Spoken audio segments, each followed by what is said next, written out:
A father is searching for answers while mourning the loss of his teenage son. Police say the teen was shot in the head by a man walking his dog, but they also say it was in self-defense. This happened back in April in the Foothills community near Flamingo and Fort Apache, and there are no arrests.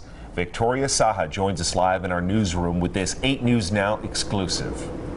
Brian and Denise, good evening to you both. Today we're learning 16-year-old Christian Murphy was shot in the back of the head, allegedly by a neighbor walking his dog. When this incident first happened, police told us Christian had a gun on him, but now his dad says given his son was shot from behind, his killing is not justifiable.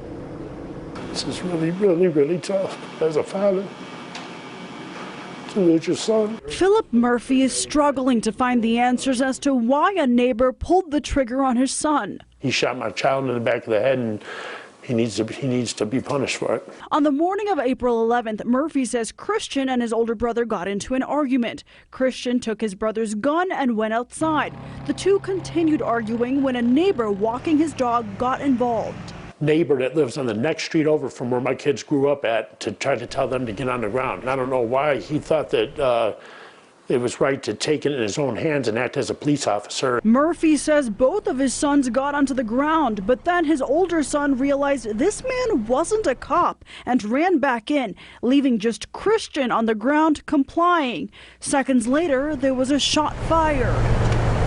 My son had his back turned to get a bullet in the back of the head. Police say the neighbor was acting in self-defense. There's no justifying self-defense when a bullet goes through the back of your head. They claim Christian was shooting at people before he was shot.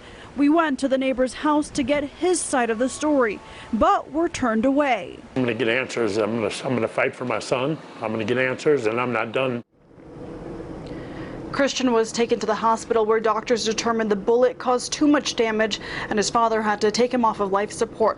Although there haven't been any arrests or charges, police say they're still continuing their investigation and the case still needs to go through the district attorney's office. Brian? Victoria, thank you for that.